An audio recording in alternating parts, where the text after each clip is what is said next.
하나님께서 오늘 우리에게 주시는 말씀은 신약성경 로마서 8장 14절부터 17절까지의 말씀입니다. 성서 응답을 통해서 우리에게 주시는 말씀 로마서 8장 14절부터 17절까지 넉 절의 말씀을 다 같이 한 목소리로 합독하시겠습니다. 무릇 하나님의 영으로 인도함을 받는 사람은 곧 하나님의 아들이라. 너희는 다시 무서워하는 종의 영을 받지 아니하고 양자의 영을 받았으므로 우리가 아빠 아버지라고 부르짖느니라. 성령이 친히 우리의 영과 더불어 우리가 하나님의 자녀인 것을 증언하시나니 자녀이면 또한 상속자 곧 하나님의 상속자요 그리스도와 함께한 상속자니 우리가 그와 함께 영광을 받기 위하여 고난도 함께 받아야 할 것이니라. 아멘. 우리가 예수님을 믿어서 받은 은혜가 뭐냐라고 물으신다면 한마디로 하나님의 자녀가 되었다라고 말할 수 있습니다. 여러분, 우리가 하나님의 자녀라는 표현을 너무 많이 이렇게 쓰다 보니까 이게 얼마나 귀한지를 잘 모르기가 쉽습니다. 하나님의 아들, 하나님의 딸, 하나님의 자녀. 이게 사실은 이게 너무 그냥 쉽게 쓰다 보니까 사실은 이것처럼 귀한 게 없는데 이것처럼 의미를 모르고 쓰는 말이 없는 것 같습니다. 여러분, 성경은 우리가 하나님의 자녀가 되었다는 것이 얼마나 특별한 것인지를 아주 힘주어 강조하고 있습니다. 그래서 오늘 16절 말씀에도 뭐라고 되어 있습니까? 성령이 친히 우리의 영과 더불어 우리가 하나님의 자녀인 것을 증언하신다. 여러분, 성령이 우리가 깨닫게 하시기를 원하는 게 뭐냐? 너가 하나님의 자녀야. 이거를 우리에게 알려주시기 위해서 날마다 말씀하신다는 겁니다. 너 하나님의 자녀야. 여러분, 창세기 3장에 나오는 인간의 타락, 인간이 선악과를 먹은 그 죄악의 모습에서 이제 가장 중요한 것이 뭐냐면 그 죄로 인해서 우리와 하나님 사이에 이 관계가 깨어졌다는 것. 그게 여러분 인간의 타락이 불러온 가장 비극적인 결말입니다. 관계의 깨어짐. 여러분, 인간의 죄악은 먼저는 이 하나님과 인간의 사이의 관계를 끊었습니다. 그로 인해서 인간과 인간의 관계가 깨어졌고 동시에 인간과 자연과의 관계가 깨어졌습니다. 여러분, 그것이 죄의 결과입니다. 모든 관계가 다 무너진 겁니다. 여러분, 하나님께서 원래 만드신 창조의 모습은 보시기에 참 좋았다라고 말씀하신 조화의 세상이었습니다. 모든 관계가 다 온전한 세상이었는데 죄로 인해서 관계가 다 깨진 겁니다. 하나님과 인간, 인간과 인간, 인간과 자연. 여러분, 여기에 하나를 덧붙이면 자기와 자기와의 관계도 깨진 겁니다. 내가 나를 싫어하게 된 겁니다. 나도 나를 사랑하지 않는 겁니다. 자아상이 깨졌다는 말이에요. 여러분, 가만히 생각하면 내가 나를 좋아하지 않습니다. 이 자아상이 깨어진 것이 이 죄의 또 다른 결과입니다. 사실 모든 관계가 깨진 겁니다. 근데 여러분, 이 관계가 깨어졌다는 것이 그냥 대충 관계가 소원해졌다는 말이 아닙니다. 하나님과 인간과의 관계가 깨졌다는 말은 인간이 하나님과 그냥 서먹서먹해졌다 이 정도가 아니고 죄는 하나님에 대해서 적극적이고 주도적으로 배척하게 됐다는 말이에요. 하나님의 원수가 되었다고 표현한 겁니다. 인간이 하나님과 적이 되고 하나님을 반대하고 하나님을 밀어내고 하나님이 싫은, 하나님을 싫어하는 존재가 돼요. 여러분, 그래서 이 관계가 깨어졌다는 표현을 그냥 대충 서먹해졌다라는 그 정도로 받아들이면 안 됩니다. 인간이 적극적으로 하나님을 밀어냈다는 말입니다. 여러분, 우리는 스스로 잘 산다고 생각하고 대충 의롭게 산다고 생각하고 선하게 산다고 생각하지만 우리의 죄인된 실상은 뭐냐? 하나님을 적극적으로 싫어하게 됐다는 말입니다. 여러분, 창조주를 대적하고 그분을 적극적으로 싫어하는 인간의 결론이 뭐겠습니까? 결국은 죽음입니다. 죄의 결과는 사망입니다. 인간은 죽은 존재라는 겁니다. 왜? 생명의 근원 되신 그분과 끊어졌고 더 이상 생명을 확보할 수 있는 자원과 수단이 없습니다. 인간은 죽은 존재라는 겁니다. 여러분, 복음의 놀라운 점은 뭐냐? 이렇게 하나님을 적극적으로 배척하는 인간을 살려내시려고 그의 아들을 보내셨다는 겁니다. 그게 복음입니다. 우리에게 자격이 있습니까? 자격이 없습니다. 우리가 잘해가지고 살려주는 게 아닙니다. 우리는 끊임없이 하나님을 배척하고 원수되어 사는데 그분이 우리를 아무 자격 없는 상태에 있는 우리를 살려주십니다. 심지어 우리는 구원이 필요한 줄도 모르고 우리는 구원을 요청하지도 않았습니다. 그런데 하나님이 이 구원을 스스로의 결단으로 스스로 우리에게 행하시고 성취하셨다. 여러분, 로마서 5장 8절에 뭐라고 나옵니까? 우리가 하나님과 원수 되었을 때 그리스도께서 죽으셔서 우리를 향한 하나님의 사랑을 확증하셨다는 겁니다. 원수인 존재인데 여러분이 싫어하는 사람을 위해 죽겠습니까? 원수 되었을 때란 말은 그겁니다. 여러분, 우리가 사랑하는 사람을 위해서 혹시 죽을 수는 있겠지만 원수를 위해서 죽는 사람은 없습니다. 나 싫다는 사람, 나를 괴롭히는 사람을 위해 우리가 죽겠습니까? 이게 복음이 이해가 안 되는 거라는 겁니다. 우리는 하나님을 원수처럼 생각하고 사는데 하나님이 우리를 위해 죽으셨다. 여러분, 그래서 우리가 하나님의 은혜를 모를 때는 하나님은 우리를 위해 뭐를 행하셨는지도 모릅니다. 십자가 사건이 일어났는지도 모르고 그것이 무슨 의미인지도 모르고 그게 무슨 의미가 있는지도 모릅니다. 근데 은혜 안으로 들어오는 순간 여러분, 우리가 고백하게 되는 게 뭡니까? 왜 나 같은 사람에게 이런 은혜를 주셨는지, 왜 나같이 자격 없는 사람에게 아무 대가 없이 값없이 이 은혜를 주셨는지를 이해할 수 없어 감탄할 수밖에는 없는 겁니다. 왜 나한테? 여러분, 우리가 은혜를 깨달았다는 말은 이거를 깨달은 겁니다. 왜 나같이 아무 자격도 없고 아무 값어치도 없고 가치 없는 우리에게 이 일을 행해 주셨는지. 하나님을 대적하는 짓만 하고 살아왔던 나에게 도대체 왜 잘해주시는지가 이해가 안 되는 겁니다. 이해할 수도 없고 설명할 수도 없어서 그냥 받아들이는 길밖에 없습니다. 여러분, 이해할 수 없고 설명할 수 없어. 여러분, 이해하면 이해가 되겠죠. 근데 이해가 안 되는 겁니다. 그냥 복음은 그래서 그냥 받아들일 수밖에 없는 겁니다. 갚을 수는 더더욱. 그래서 여러분, 이 은혜의 핵심은 관계의 회복입니다.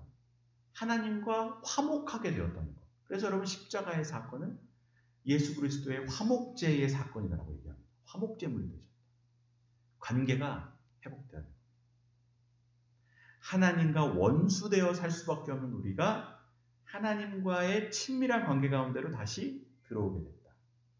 생명의 근원 되신 그분과 다시 연결되면서 우리가 생명과 만족과 안식과 평안을 누리며 살 수 있게 되었다. 그게 관계의 회복을 얻게 된 우리가 누리는 기쁨입니다. 여러분, 집안에서도 부부싸움 한번 해보십시오. 그 관계의 깨어짐 때문에 집안이 지옥같이 느껴집니다. 엄마와 아빠와 싸워보십시오. 그 싸운 것, 관계의 깨어짐이 우리를 지옥으로 만듭니다. 여러분, 별게 아닙니다. 관계가 깨어지는 게 지옥인 겁니다. 그럼 천국이 뭡니까? 관계가 회복되는 게 천국입니다. 관계가 좋으면 집이 천국 되는 겁니다. 남편이 좋고 아내가 좋고 자녀가 좋고 부모가 좋으면 그냥 그거 자체가 그게 천국을 만드는 겁니다. 여러분, 관계 회복이라는 게 별게 아닌 게 아닙니다. 이게 전부입니다, 사실은. 여러분, 집을 지옥으로 만드는 건 지옥같이 인테리어를 해가지고 지옥이 되는 게 아닙니다. 그냥 싸우시면 됩니다. 싸우시면 바로 지옥 만듭니다. 여러분, 관계 회복이 이렇게 중요한 겁니다. 그거를 행하신 겁니다. 근데 여러분, 이 관계 회복이 그냥 친해졌다는 말 이상의 의미가 뭐냐? 친해진 것을 넘어 아버지와 자녀의 관계가 됐다. 단순히 그냥 친해진 게 아니고 아버지와 자녀의 관계가 됐다. 여러분, 사실 이게 구약과 신약의 차이입니다. 구약에 비해 신약이 다른 점이 뭐냐면, 구약에서는 하나님이 거룩하신 창조주입니다. 어떻게 보면 이스라엘 민족을 택하셔서 자신의 이름을 야훼라고 계시하시고 그들의 하나님이 되시겠다고 하시며 그분이 지존하시고 통치하시며 내가 너희들과 언약을 맺을 하나님이다. 어떻게 보면 왕으로서의 하나님입니다. 근데 그 하나님이 신약에서는 똑같은 하나님이지만 거기에 뭐가 더 더해지냐면 그 하나님이 우리의 아버지가 되신다고 얘기합니다. 신약은 그 하나님이 얼마나 가까이 다가오시는지, 얼마나 친밀하게 오시는지, 야, 나는 너희들의 민족의 왕이 아니고 너희들의 아버지가 되고 싶다.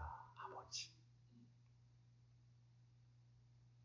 예수 그리스도를 통해 하나님의 자녀가 되었다는 복음이 우리가 이 신약을 통해서 만나게 되는 복음입니다. 그래서 요한복음 1장에 뭐라고 나옵니까? 영접하는 자, 곧 그의 이름을 믿는 자에게는 하나님의 자녀가 되는 권세를 주셨나니. 이 은혜라는 겁니다.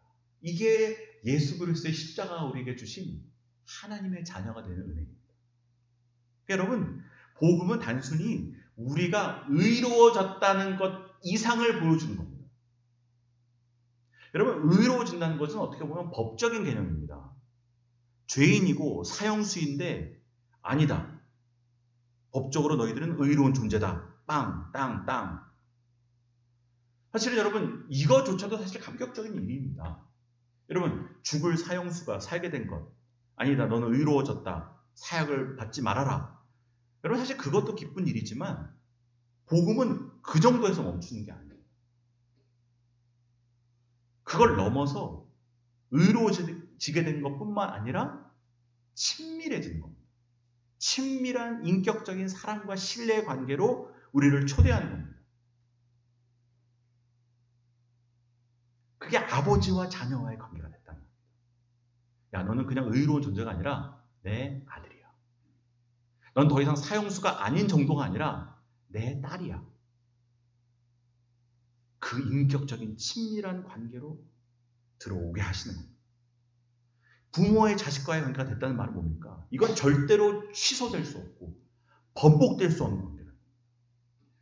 그게 자녀됐다는 의미입니다. 자녀됐다는 의미. 그러면 15절에 뭐라고 얘기합니까?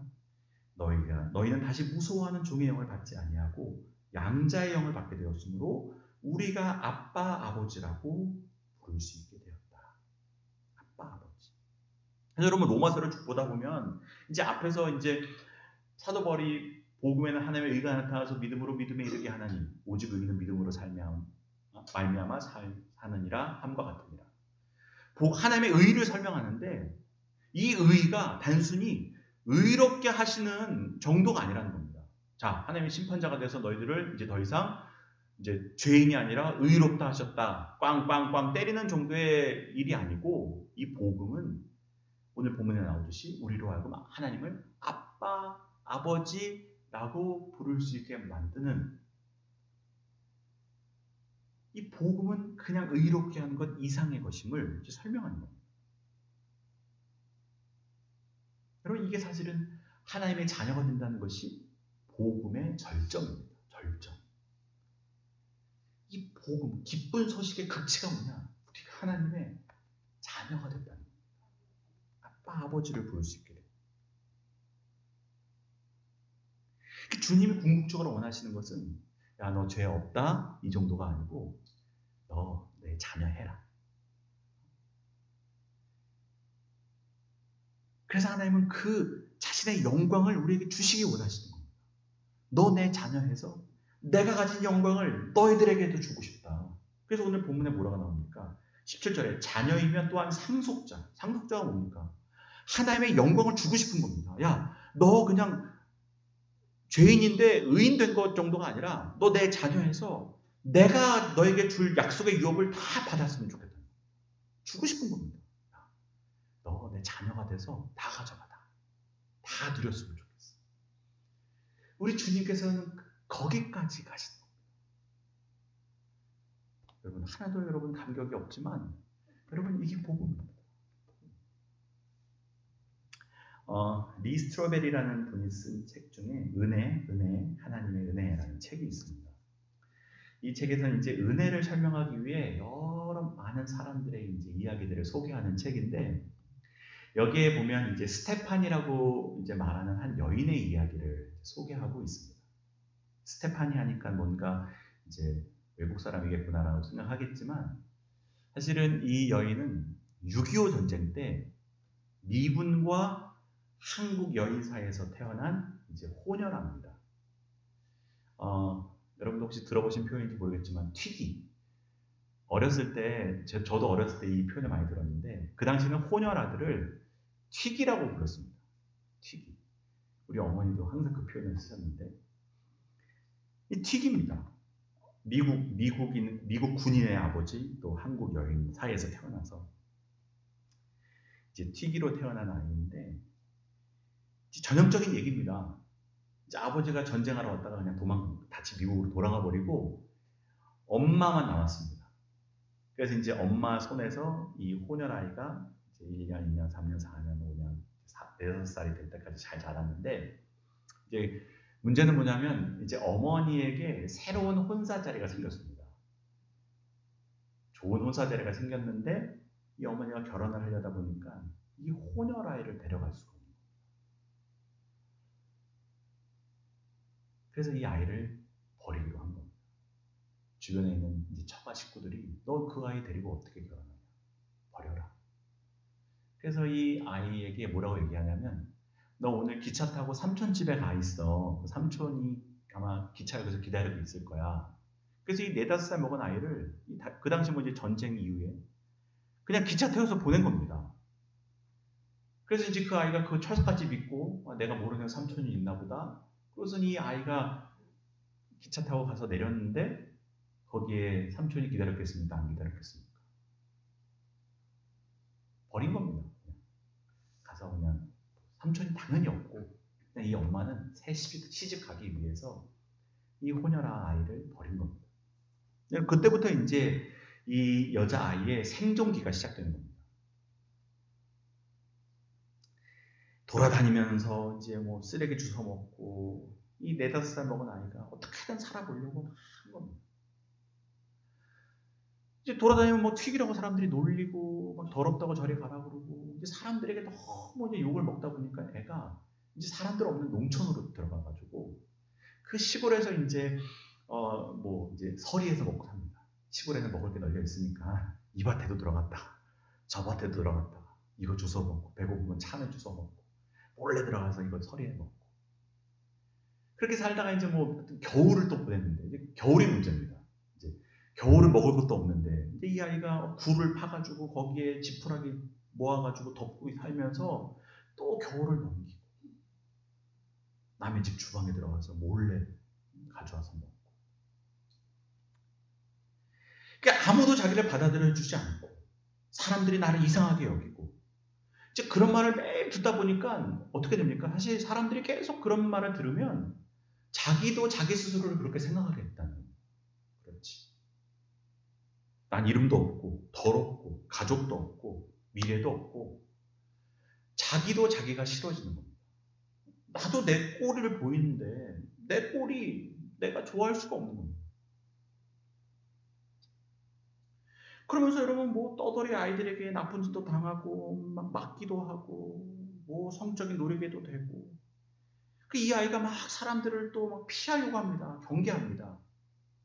성격을 막 삐뚤어지기 시작하고 여러분 사람들을 피하면서도 또 한편으로는 어땠냐면 외로웠다는 겁니다. 엄마가 또 언제 나 안 데리러 오나. 나도 가족이 있었으면 좋겠다. 사람을 경계하면서도 또 사람을 찾을 수밖에 없는. 이제 이런 상태로 사는 겁니다. 이제 한 번은 또 어떤 밭에서 서리하다가 농장 주인이 하도 얘가 이제 악랄하게 맨날 뺏어 이제 훔쳐가니까 너 아주 내가 죽여버려야겠다 생각해가지고 그 농부 아저씨가 얘를 버려진 우물에 빠뜨려버립니다.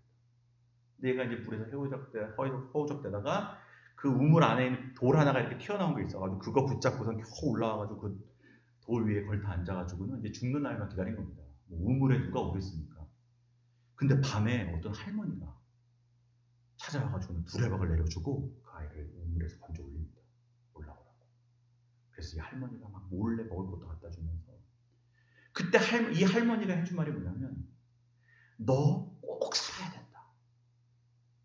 이 5살, 6살 먹은 아이에게 너 꼭 살아야 된다. 죽으면 안 된다. 근데 이 아이가 이걸 평생 잊지 않는 겁니다. 죽으면 안 되겠다. 그렇게 이제 뭐 또 2, 3년을 빌어먹고 살다가 이제 어디로 가게 되냐면 대전에 가게 됩니다. 도시로 이제 흘러 들어갔는데 도시를 이제 한 7, 8살 돼서 갔는데 7, 8살 돼서 갔더니 이제 누가 자기에게 다가온 겁니다. 한 청년이 다가왔는데 너 나랑 같이 가자.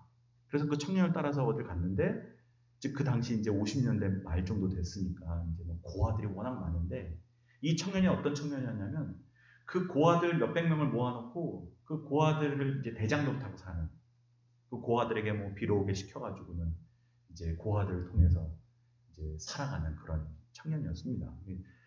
자기와 똑같은 처지의 아이들이 거기 갔더니 막 100명이 넘게 있는 겁니다. 그 고아들 틈에서 이제 살게 된 겁니다. 근데 처음에는 그게 너무 좋았답니다. 자기와 똑같은 처지에 있는 아이들. 또, 나에게 이제 가족이 생겼구나. 그래서 며칠은 좋았는데, 이게 이제 며칠 지나고 난 다음에, 이 7, 8살 먹은 이 여자아이를 남자아이들이 놀이기에 삼은 겁니다.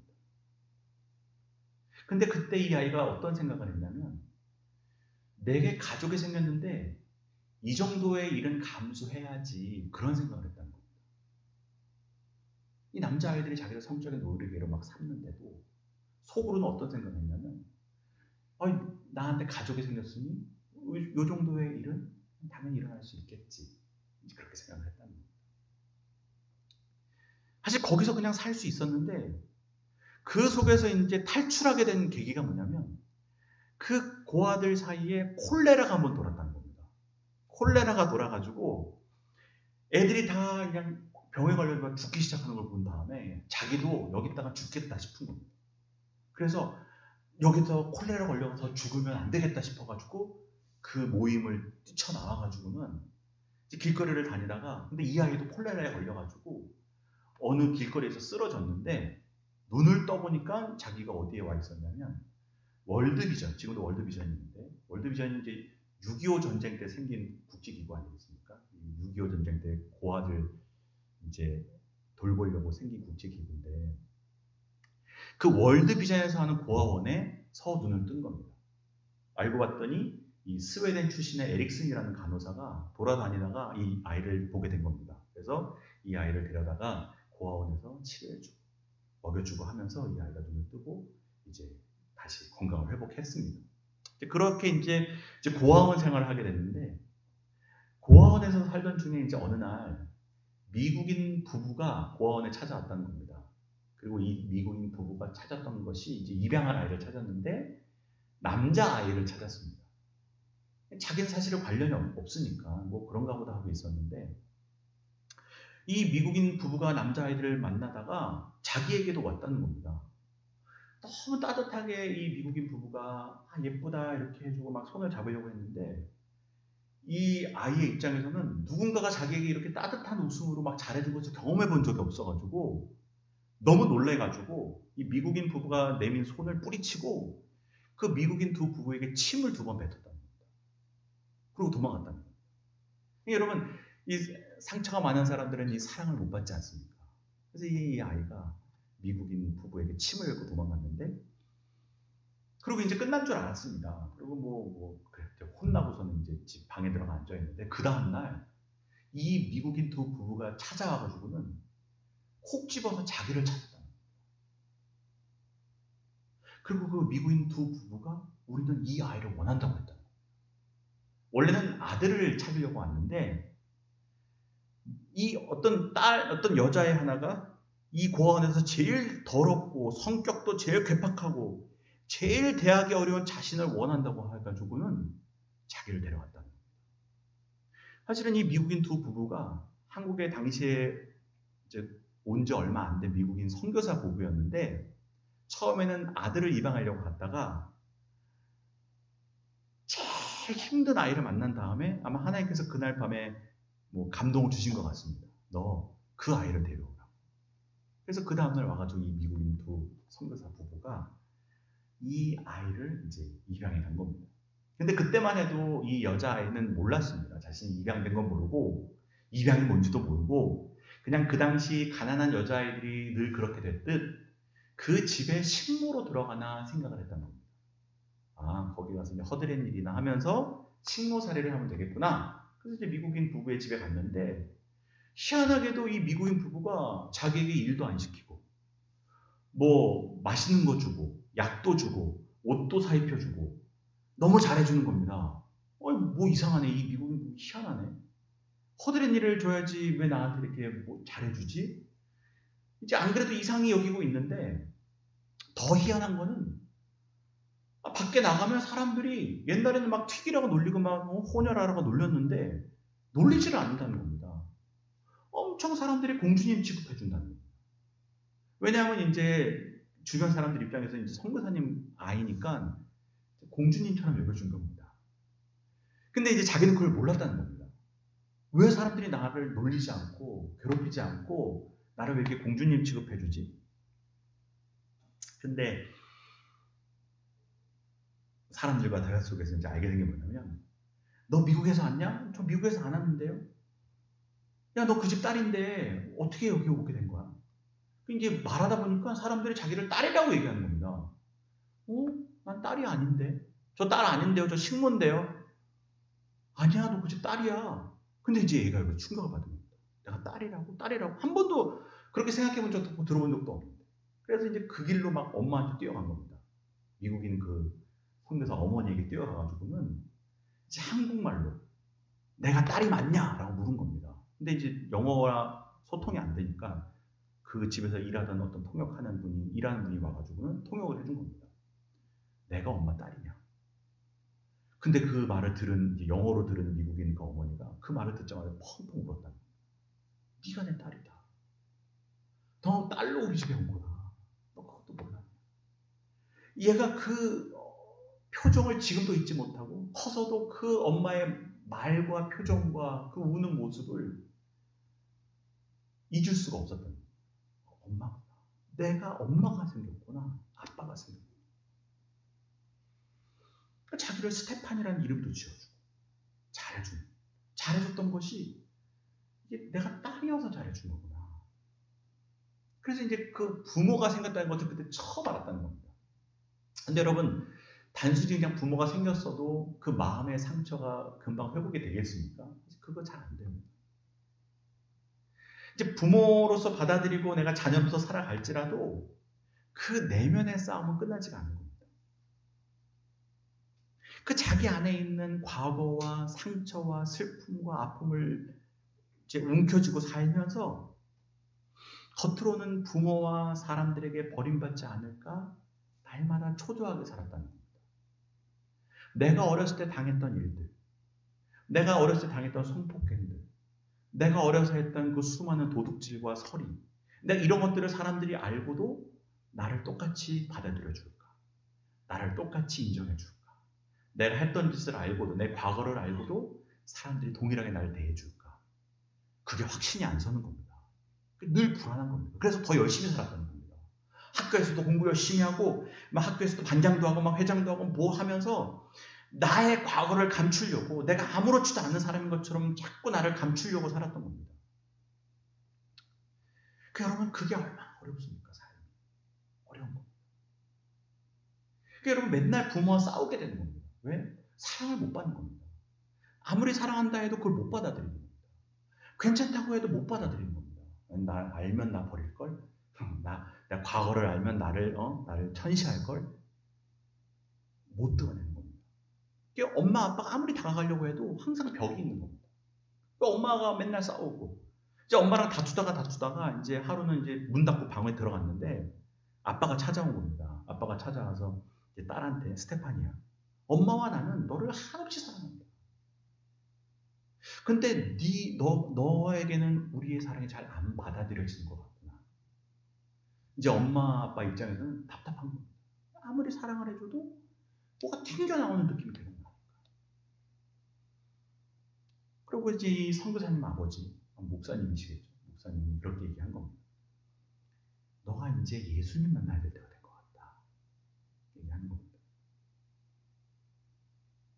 이 부모 입장에서도 엄마 아빠가 아무리 사랑해도 다가갈 수 없는 그 마음의 깊은 부분이 있고, 그거는 예수님밖에 해결할 수 없겠구나라는 생각이 듭니다. 예수님 만나야 되겠다.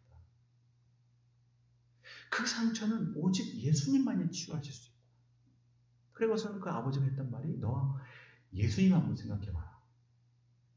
예수님은 너를 아신다. 엄마 아빠는 다 몰라도 예수님은 이해하신다.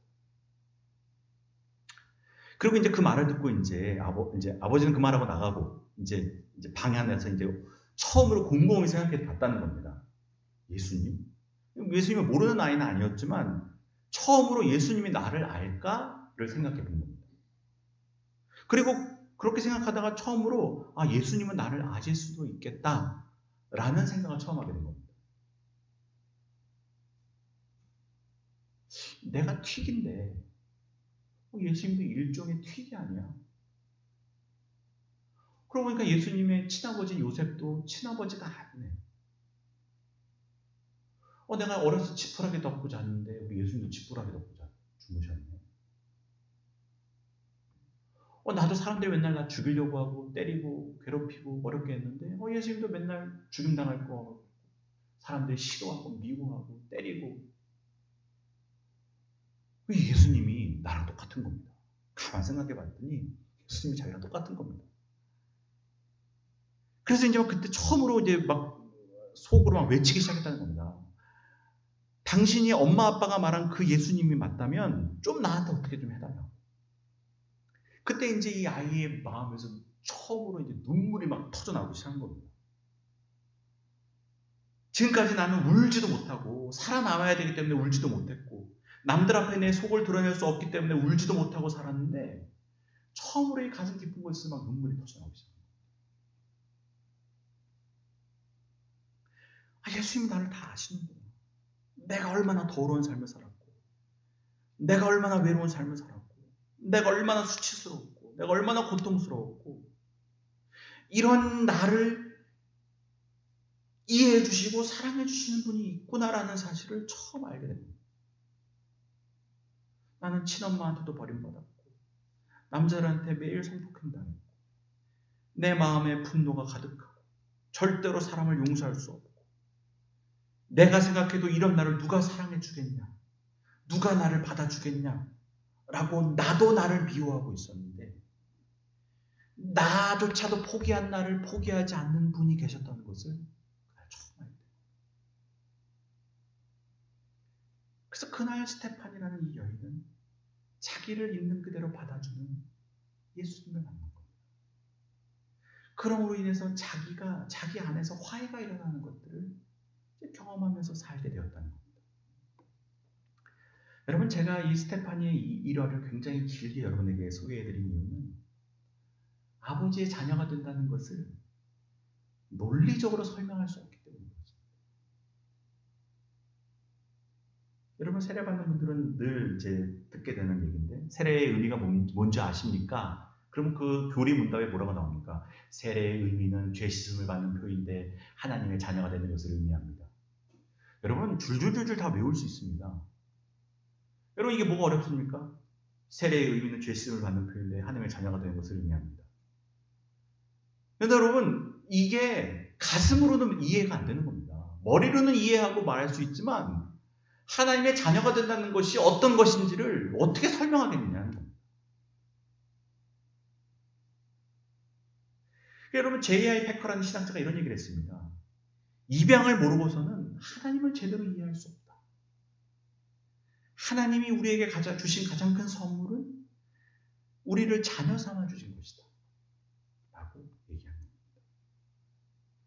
그래서 여러분 이 스테파니를 소개하는 글의 마지막 부분에는 이 스테파니의 마지막 질문이 기록되어져 있습니다. 우리는 따뜻한 가정에서 자랐을지라도 마음의 고아가 될 수 있습니다. 라는 질문으로 이 챕터가 마무리가 됩니다.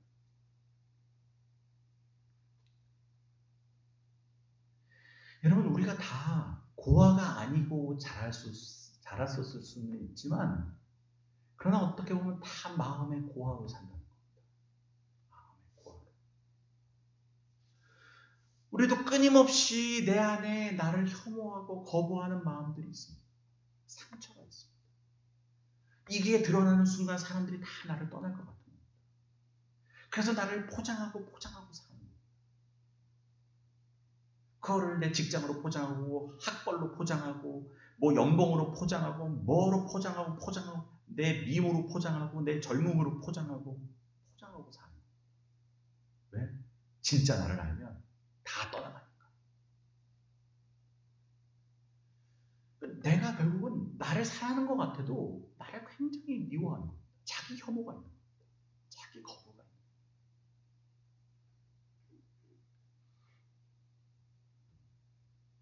스테파니에게 처음 미국인 부모가 다가왔을 때 손 뿌리치고 침 2번 뱉던 것처럼 사실 우리도 늘 다가오시는 하나님께 그렇게 하는 겁니다. 나한테 다가올 리가 없는데, 나를 사랑해 줄 리가 없는데 그 사랑을 사랑으로 못 받아들이는 겁니다. 근데 하나님은 스테파니의 부모처럼 매일 다가오시는 겁니다. 매일 손 내미시는 겁니다. 아니야, 난 너가 좋아. 너가 내 아들이 됐으면 좋겠어. 너가 내 딸이 됐으면 좋겠어. 끊임없이 손을 내미시는데 우리는 끊임없이 거부하는 겁니다. 아니, 난 고아원에 있을 거야. 자기 맨날 얻어터지고 맨날 아프고 병들어 살면서도 스스로 살지도 못하면서도 아이, 나 괜찮으니까 다가오지 마. 아이, 난 하나님 없어도 살 수 있으니까 다가오지 마. 뭘 살 수 있습니까? 뭘 살 수 있습니까? 살지도 못하면서 자기 살 수 있다는 겁니다. 고아처럼 사랑을 사랑으로 못 받아들이는 겁니다. 상처받는 존재들이 자기를 거부하고 사는 겁니다.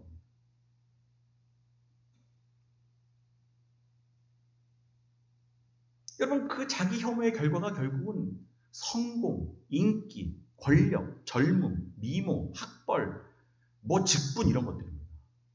그런 것들로 내가 가치 있다는 것을 증명하고 싶은 겁니다.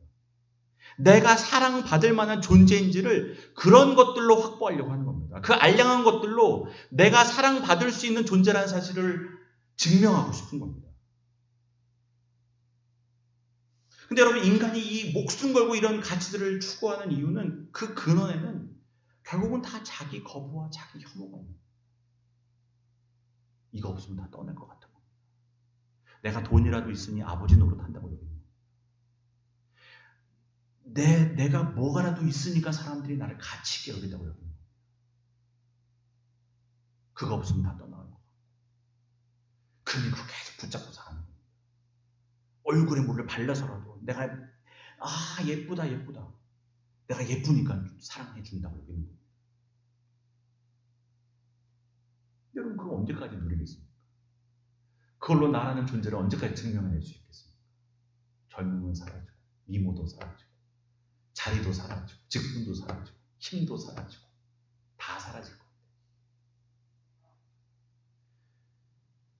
여러분, 복음의 위대함은 다른 게 아닙니다. 내가 아버지의 사랑을 받는 자라는 진리를 보여준다는 겁니다. 우리 있는 모습 그대로를 사랑해 주시고 용납해 주시는 아버지가 계시다는 겁니다. 아버지.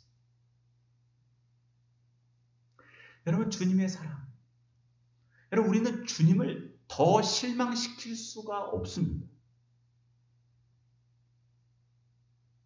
우리가 실수하고 넘어지고 바닥으로 내려가도 주님으로부터 나를 멀어지게 할 수가 없습니다.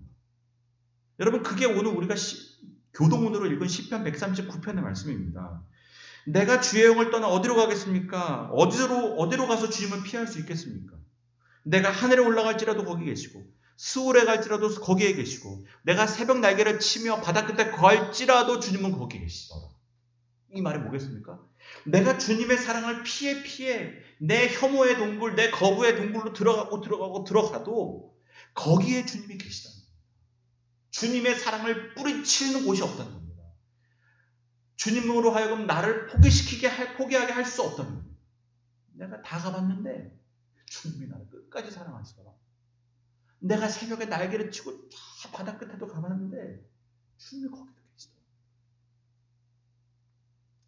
주님의 사랑은 포기를 모르는 겁니다. 왜? 주님이 우리 아버지 되시니까.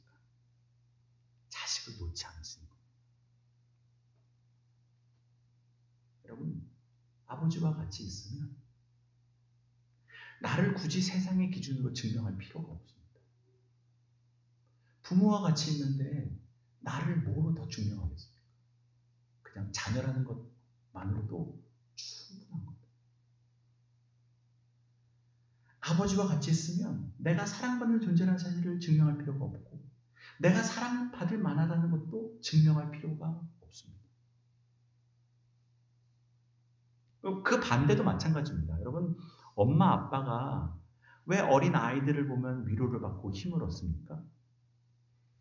매일 밖에 나가가지고 이리 치이고 저리 치이고 이래서 혼나고 저래서 혼나고 이래서 욕먹고 저래서 욕먹고 하다가 집에 들어오면 아이들이 있는 겁니다. 이 아이들은 아버지와 어머니의 다른 것을 따지지 않습니다. 그냥 내 아버지니까 내 엄마니까 사랑해주고 인정해주는 겁니다. 날 보고 웃어주고 나를 용납해주는 겁니다. 그러니 엄마 아빠가 자녀들을 만나면 위로를 얻는 겁니다. 왜? 내 있는 모습 그대로 받아주니까. 아빠로서, 엄마로서. 애들이 뭘 해줘가지고 기쁜 겁니까? 꽃 깐난쟁이 애들이 밥상 차려줘서 예쁜 겁니까? 그냥 날 보고 웃어주니까 좋은 거지. 그냥 나를 아빠로 받아주니까 좋은 거지. 엄마로 받아주니까 좋은 거지. 그걸로 충분히 된 겁니다. 거기서 위로와 힘을 얻는 겁니다. 나를 더 설명할 필요도 없고 증명할 필요도 없는 겁니다. 나는 사랑받는 자인 겁니다. 사랑받는 자. 여러분, 하나님의 자녀로 산다는 게 그런 겁니다. 나를 증명할 필요가 없는 아버지 품에 사는 겁니다. 있는 그대로를 안아주시고 품어주시는 우리 아버지. 아버지는 나를 다 아십니다. 내가 어떤지도 아시고 내가 어떨 줄도 아시고 주님을 실망시킬 수가 없습니다. 내가 죄인됨을 알고 부르셨고 내가 어떤 길을 걸어갈 줄도 다 아시기 때문입니다. 사람들은 평가하지만 아버지는 평가하지 않으십니다. 그냥 내 아들 하라는 겁니다. 내 딸 하라는 겁니다. 그리고 자신을 아빠, 아버지라고 부르게 하시는 겁니다. 여러분, 제가 무슨 설명을 더 드리겠습니까? 고아처럼 살지 마시고 아버지의 자녀로 사시기를 바랍니다. 여러분이 여러분을 더 증명할 필요가 없습니다. 내가 가치 있는 존재라는 사실을 말할 필요도 없습니다. 내가 목사라서 사랑하신 것도 아니고 장로라서 사랑하신 것도 아니고 권사라서 사랑하신 것도 아니고 내가 봉사 많이 해서 사랑받는 것도 아니고 봉사 안 한다고 사랑 안 받는 것도 아닙니다. 다 인간의 기준이지. 우리 아버지는 우리가 자식이니까 사랑하시는 겁니다. 아빠, 아버지의 자녀로 사랑하시는 그 자녀의 평안과 기쁨과 만족, 사랑받는 자로 사랑하는 한 분 한 분 되시기를 주님의 이름으로 축복합니다. 기도드리겠습니다. 하나님 아버지, 주님은 우리를 있는 그대로 사랑하십니다. 내가 과거에 했던 일들, 내가 지금 하고 있는 생각들, 단 하나라도 드러나면 아마 여기 있는 사람들 다 떠날 겁니다. 지금은 사랑해 줄지 몰라도 내가 어떤 인간인 줄 알면 아무도 날 사랑해 줄 사람이 없어요. 그래서 우리는 늘 나를 포장하고 살아갑니다. 포장해야 사랑받을 수 있을 것 같습니다. 그러나 우리 주님은 아닙니다. 주님은 다 아십니다. 그리고서도 우리를 사랑하시는 겁니다. 너 그냥 괜찮아.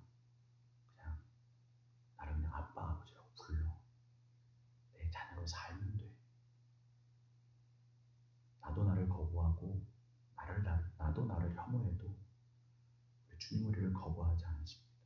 우리를 혐오하지 않으십니다. 끝까지 우리를 사랑하십니다. 이 땅에서 고아처럼 살지 말게 하여 주시고 하나님의 자녀로 살게 하여 주시옵소서.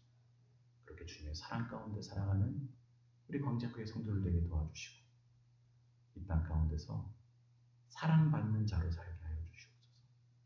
사랑이 없어 갈구하는 존재로 살지 않게 하시고 그 아버지의 조건 없는 풍성한 사랑 가운데 살아가는 한 분 한 분 될 수 있도록 주님 은혜를 더하여 주시옵소서. 예수 그리스도의 이름으로 기도드립니다. 아멘.